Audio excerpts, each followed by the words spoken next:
Hi, this is Asa, and welcome to my audio experience.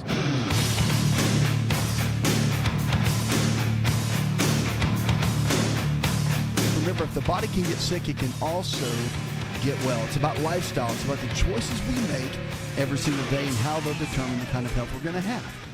And it really does come down to our choices. Our lifestyle is everything. So the way we eat, the way we think, the way we move are the key areas that we have to focus on. If you begin to build those areas, doing it in the right way and being strategic rather than just taking a shot in the dark, trying any silver bullet that comes along, then you can really come up with a good strategy to be able to help you lose weight, feel better, get your energy levels back and your mental clarity back and get your vitality back and really be able to be around your loved ones and produce at work and live the kind of life that we were designed to live, because really that's what it's all about.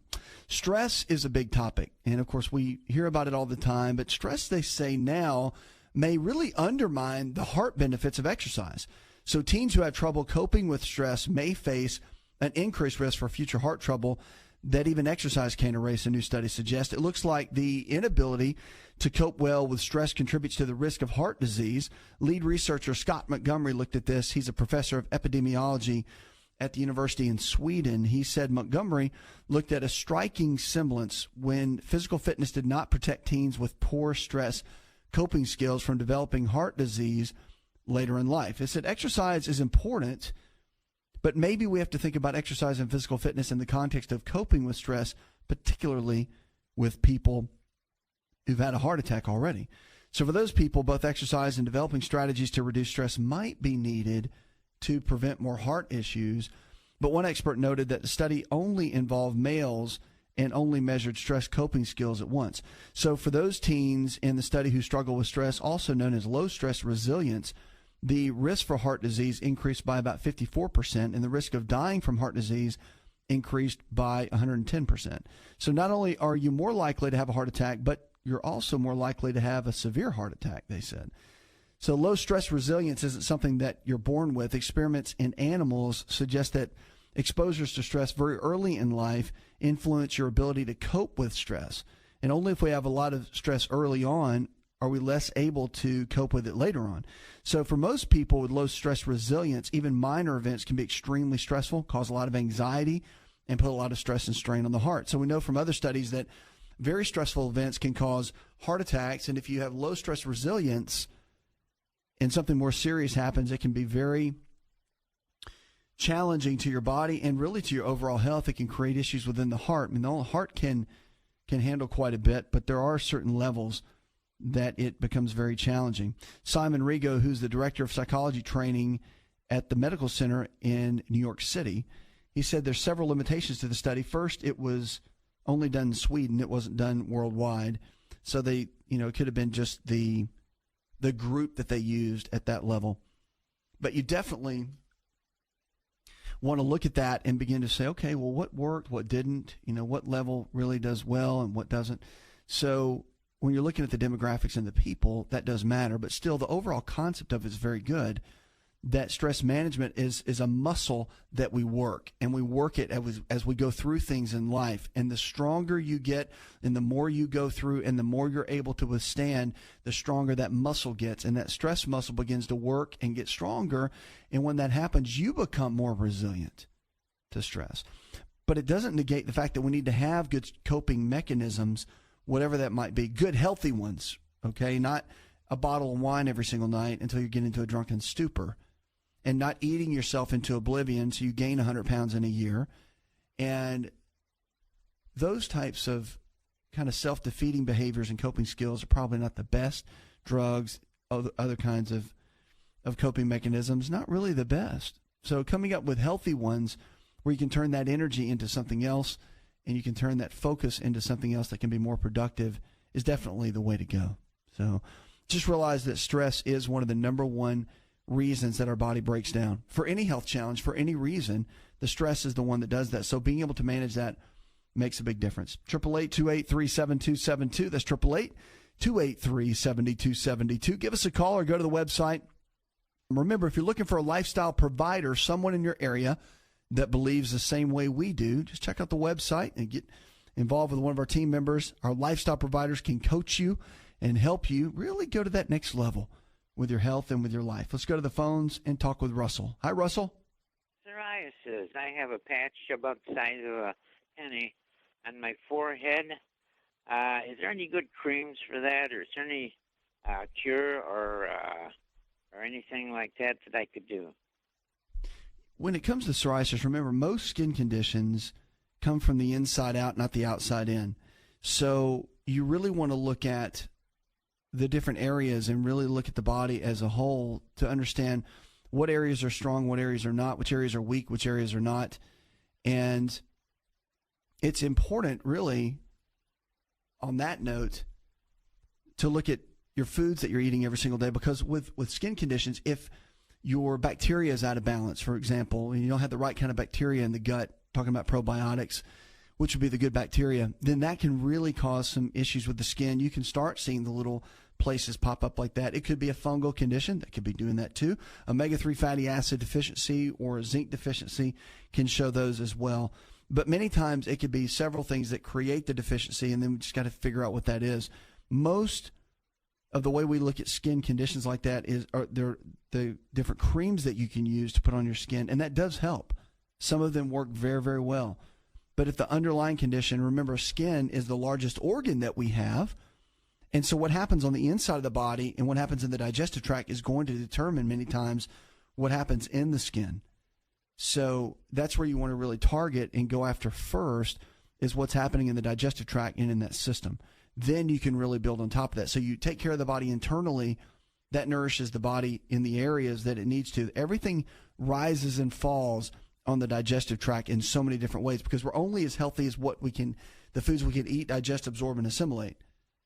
And what we end up assimilating at the highest level and absorbing is what our body takes as raw materials to be able to use and make good, new, healthy cells. So that really becomes the overall factor of whether or not we're going to do well or not do so well. So that's the big key. 888-283-7272. You can give us a call or go to the website. Remember, if the body can get sick, it can also get well. So the choice we have every single day is to be able to make better choices. On this show, we want to help you do that. And everybody say, oh, that's so easy. It's common sense. If it was common sense, then 65% of this country would not be overweight and 35% would not be obese. So we may know it, but we're not doing it. And we need to do it, because otherwise, if you really want to get your health back and you really want to thrive and you don't want to just barely make it and hardly have any energy to play with your family, your kids, and to get everything done you need done in the day, then we have to step up. And that's the key. So it's about eating better. It's about moving better. It's about thinking better. Getting those three in line, that will make you a true champion in this. And it doesn't matter where you are now, where you started. It matters how you finish. That is the key.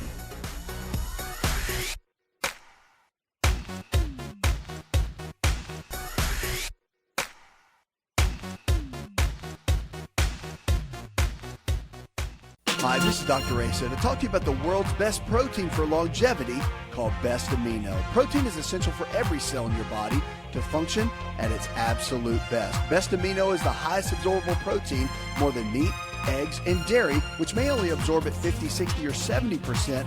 Best Amino is a proven formula of essential proteins that we all need that absorbs at 99%. Visit bestamino.com. That's bestamino.com.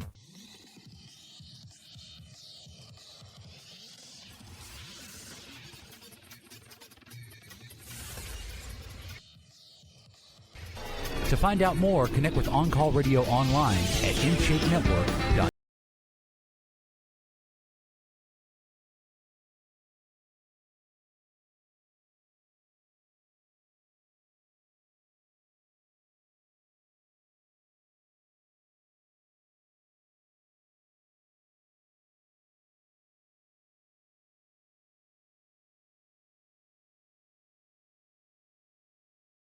Lifestyle. It's about those choices we make.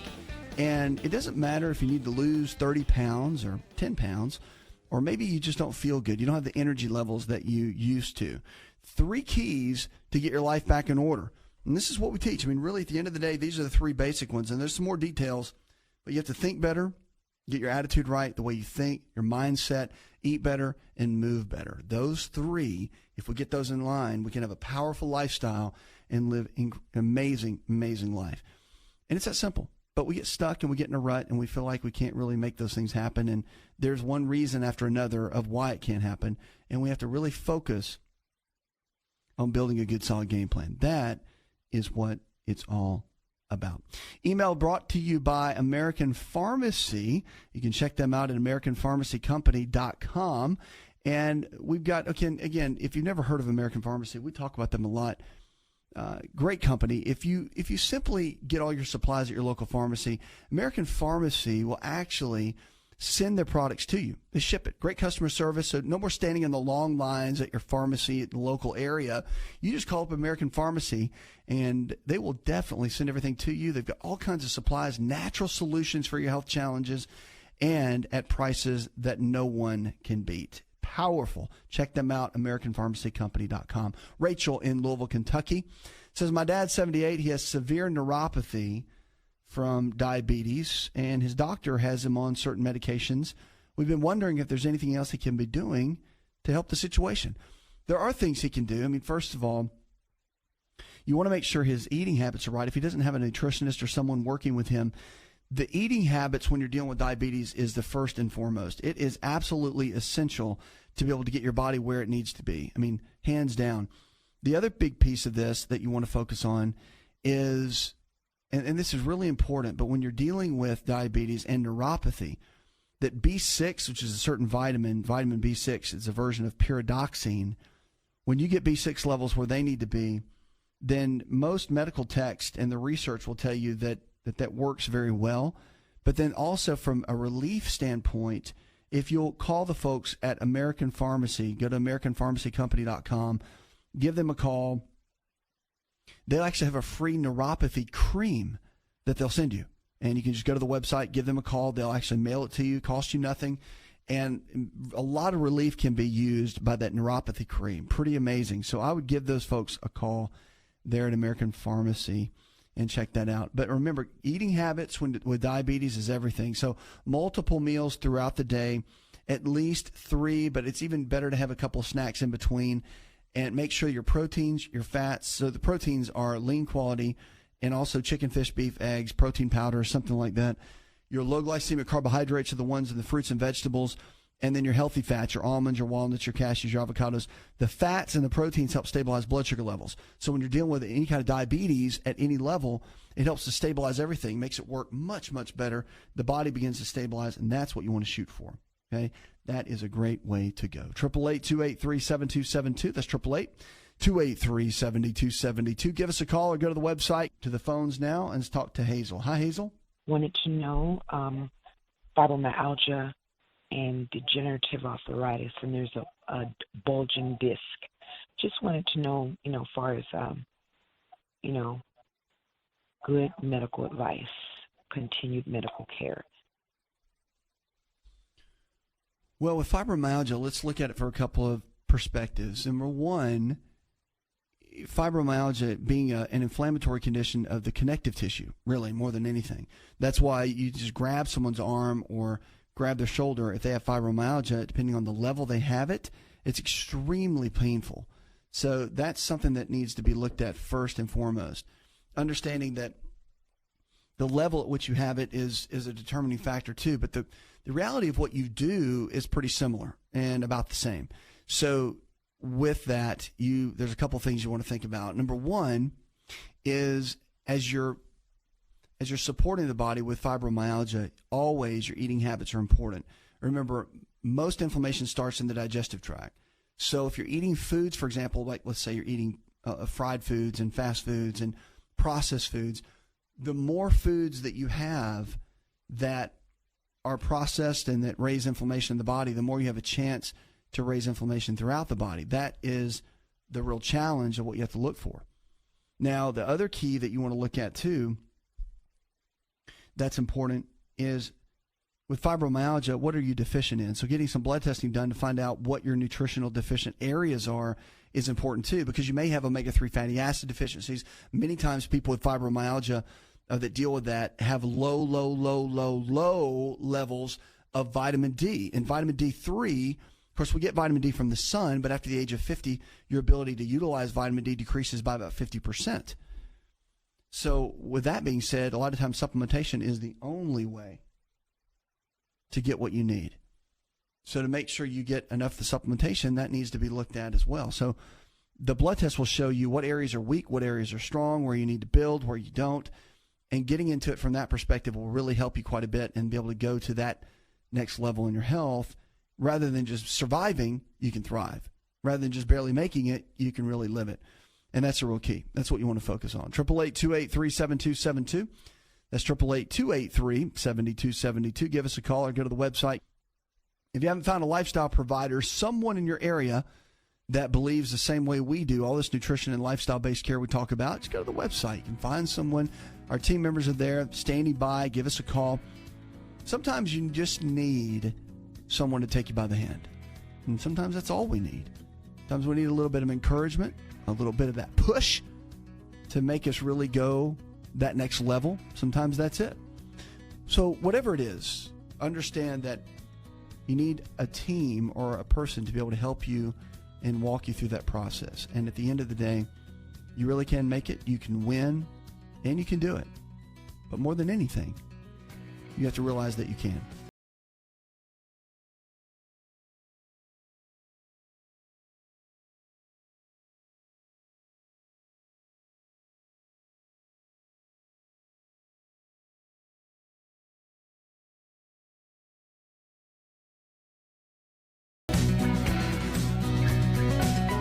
Hi, it's Asa. I'm giving you a copy of my best-selling book for free to help you in your health journey today. I'll pay for the book. All you do is just cover the small shipping and handling costs. Go to AsaRx.com and get your free book today.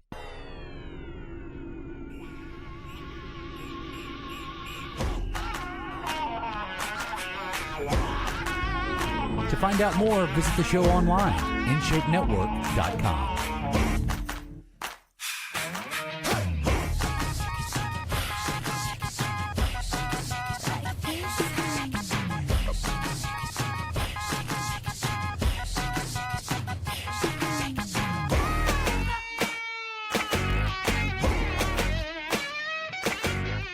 Body can get sick, it can also get well. It's about lifestyle. It's about the choices we make every single day. They can and will determine the kind of health we're going to have tomorrow. That's the key.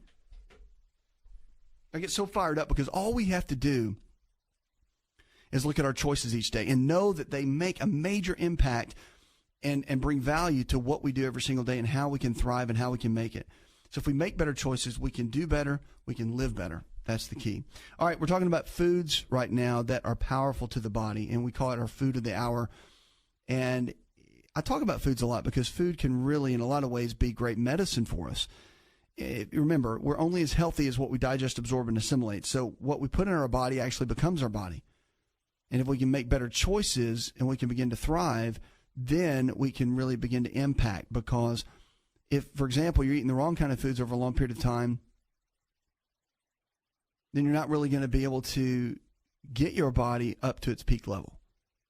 Because if it begins to break down, that's the challenge. And so you have to start making sure that you're eating foods that are targeted for your body of what you need.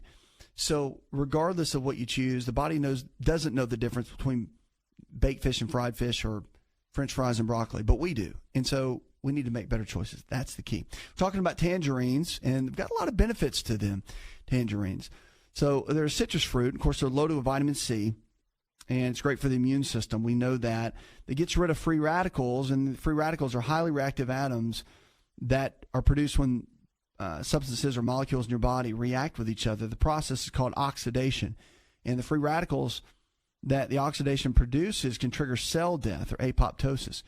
And the vitamin C antioxidant power comes from its ability to scavenge these free radicals and disarm them. So they're the ones that go in and go to battle for us so that we don't struggle with the damaging and the aging facts of oxidation. Digestive benefits, too. Got a lot of pectin. Pectin's what we call a complex oligosaccharide. It acts as an adhesive between the cell walls of the tangerines and other types of fruit. Study published recently has shown that the pectin is fermented within your intestines and can increase the number of beneficial microflora. So basically it acts like what we call a prebiotic or a probiotic. It goes in and can support the body in that way. So it's great for the gut, great for the digestion. Now, cholesterol lowering benefits too. The fibrous white tissue you can find in the segments of the tangerines is called the lamella, and it's this membrane that's rich in soluble fiber.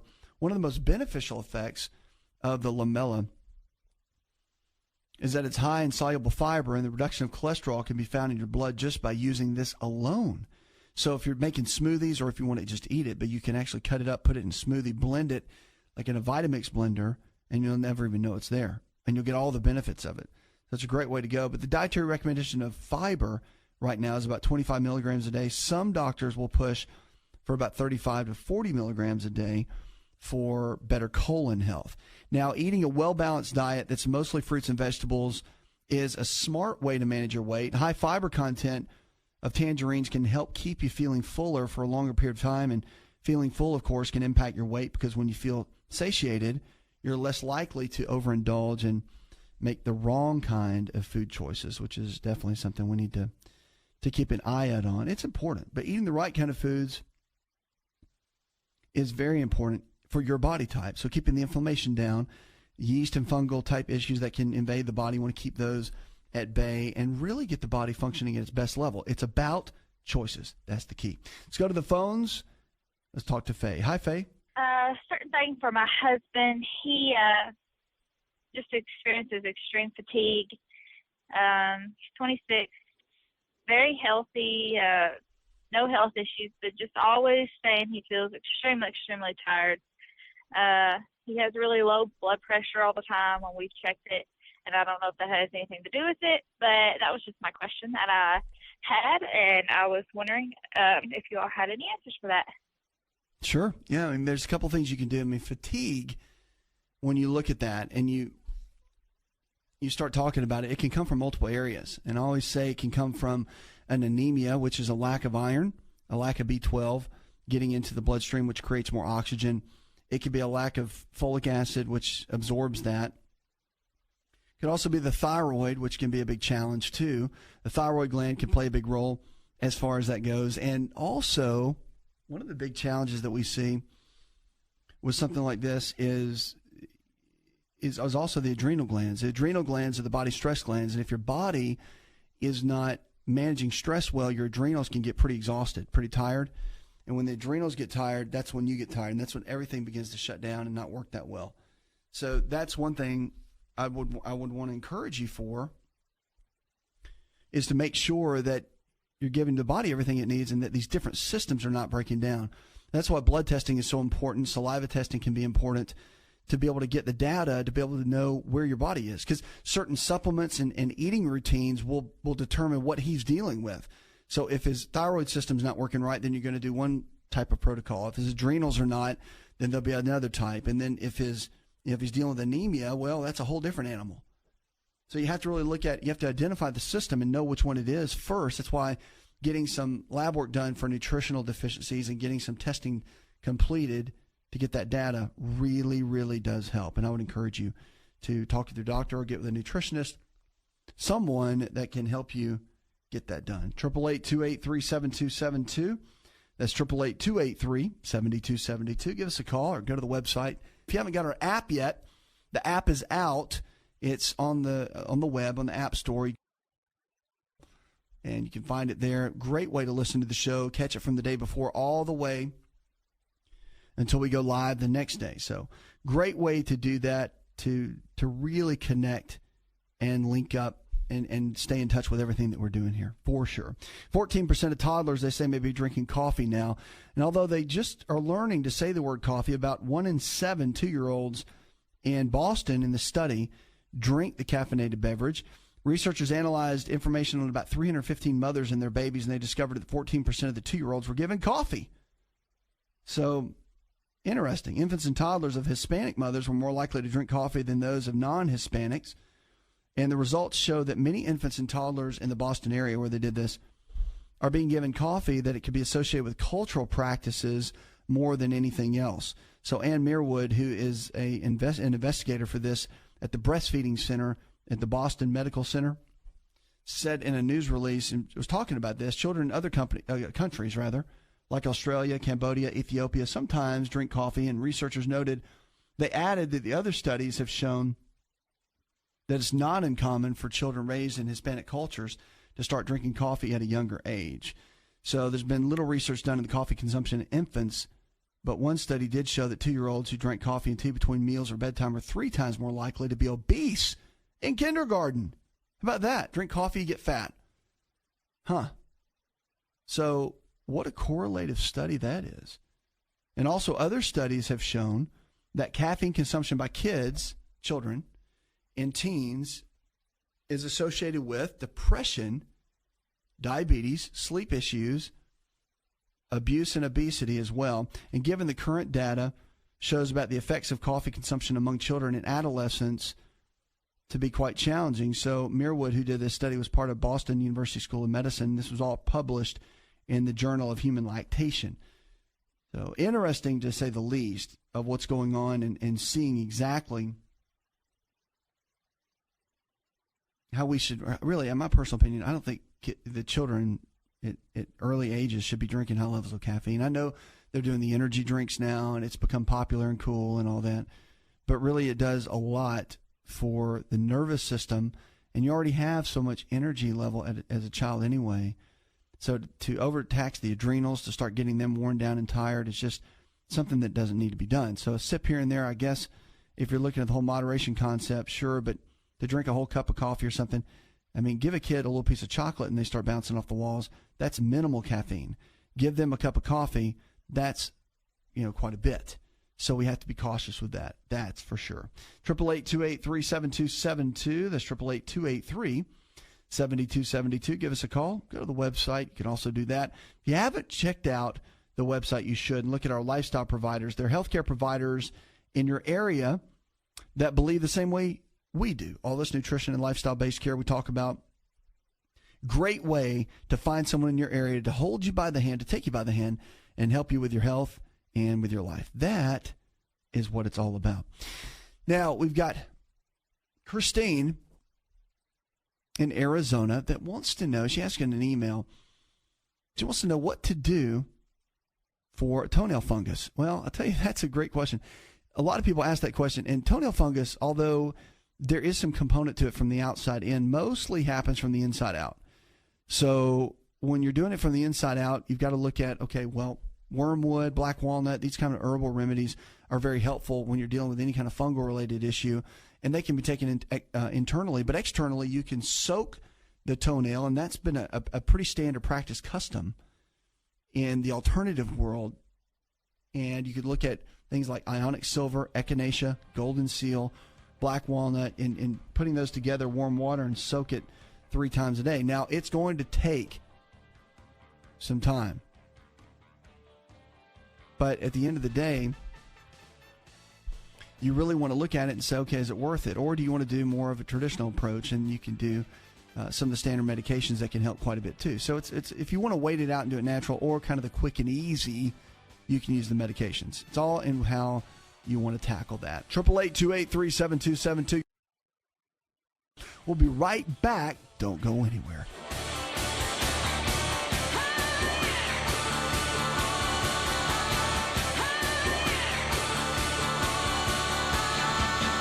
Hi, this is Dr. Asa to talk to you about the world's best protein for longevity called Best Amino. Protein is essential for every cell in your body to function at its absolute best. Best Amino is the highest absorbable protein, more than meat, eggs, and dairy, which may only absorb at 50, 60, or 70%.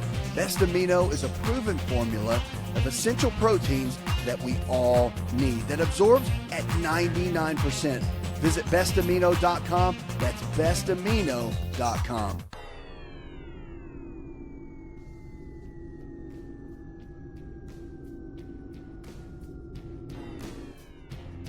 Connect with On Call Radio and watch On Call TV at InShapeNetwork.com.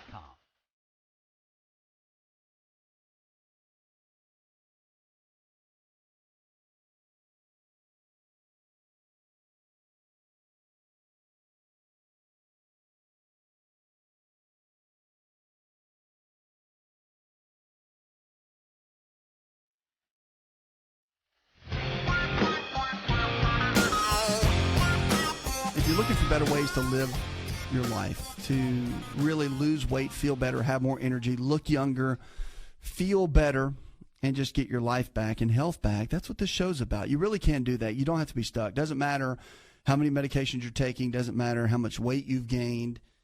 Be encouraged, because the body's amazing. It regenerates every single day. So the message is that even though you may have lost some of your health up to this point, you can always get it back. And there's so many tips and tools that we can do every day to really make that happen. And you can be encouraged that you really can. I mean, just be encouraged, because all you have to do is know how and why the body broke down in the first place. That's the key. Once we figure that out, you make a big difference. You want to check out our new weight loss plan, go to the website. You can find out great ways to drop the extra pounds naturally. No drugs, no surgery. You have just got to take control of your health and be strategic in the way that you do it. Got a great system to be able to help you with that. Some reasons to start lifting weights. Now, I get questions all the time. You don't have to look like a bodybuilder. And again, you don't have to look like a perfectly fit athlete. However, there's some reasons to lift weights. I've been an avid weightlifter, my goodness, so many years of my life. And it's been one of the activities that I really, really enjoy. Look forward to it most every day that I go. And there's days you're tired and don't want to go. I mean, just like anybody else. But you push through and you do it. And then there's other days that it's just amazing. So I really enjoy it. It's one of my favorites. But number one, here's what we know for sure. Studies from the UCLA have said that you'll live longer. When you lift weights, you live longer. Most forms of regular exercise can add years to your life. Strength training has big benefits. As we get older, the more muscle mass we have, the less likely we are to die prematurely. According to a 2014 study that said that rather than worrying about the weight or the body mass index, we should be trying to maximize lean muscle mass. I agree with that. And what better way to maximize that than pumping iron? Really is. Now, the other one is that we get better sleep. Regular exercisers, especially those who push themselves and really go into that higher intensity level, get the best sleep. And weightlifting is no exception. In a study recently, the researchers found that resistance training reduced the number of times a participant woke up during the night compared to a control group who had no exercise. And the progress is noticeable. I mean, one of the big issues with weightlifting is you see the muscles changing, you see your body changing, which is a great benefit. You kind of see the difference in the gains. Start losing body fat and gaining the lean muscle. Protects the bones, so the reducing the risk of fractures can be very helpful. Weight-bearing exercise, especially the strength training, is thought to increase the bone density. You also boost your balance. A lot of the increase of strength and balance can come from doing that, resulting in less falls, of course, as we get older. It can make you happier, too. Of course, reduced anxiety and depression is a big part of managing self-esteem. And what happens is when you increase your strength, you do the weight training, you build the body back up, you look great and you feel better. So when you look better, you feel better. You burn more calories. Remember, when you got more lean muscle tissue, lean body mass, you're going to burn more body fat, and that's a big key. You can do it under 30 minutes too. Lifting weights, the great thing about it is if you go hard with a good amount of intensity, you can get it done in a relatively short amount of time. You don't have to sit on a treadmill for an hour. You can work out high intensity for 30 minutes and have great benefits that will last throughout the day. Now, you can pop in a DVD, do a lot of resistance training, get the little dumbbells, and do some work at home. So it's easy to do, and you don't really have to you don't have to be at a gym and hit the big weights. You can do more of the resistance exercise at home. So to swim longer and bike harder, or just getting better at any athletic endeavor, you can actually, weightlifting can make you run faster, and that's true. That's why athletes, whatever the sport, track or even baseball, football, basketball, they lift weights. It's part of the deal. I was a strength conditioning coach at Florida State University, and you know, one of the things when we were working with the athletes when I was there, that was a big piece of it. I mean, you had to have endurance, be able to run and perform and have the athletic ability.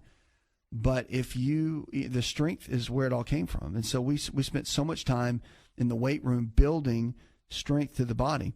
And it helped keep injuries away, and also an increased performance. Helps the heart too. So despite the name, cardiovascular system training has a lot of benefits to it. And it's great. Of course, the American Heart Association verifies it, but it's really, really great. at building the body up and supporting the body in a fantastic way. So that's what we have to focus on, is to build a good solid game plan around that. And weight training can do it. Every single day, you can do a little bit, at least 6 days a week, even a 10-minute workout, a 15-minute workout, whatever it is, but get consistent along the way. That is the key to hitting overall results. 888-283-7272. That's 888-283-7272. Lines are open with questions about your health. You can give us a call or go to the website. And whatever you're struggling with, remember, if the body can get sick, it can also get well. It's about lifestyle.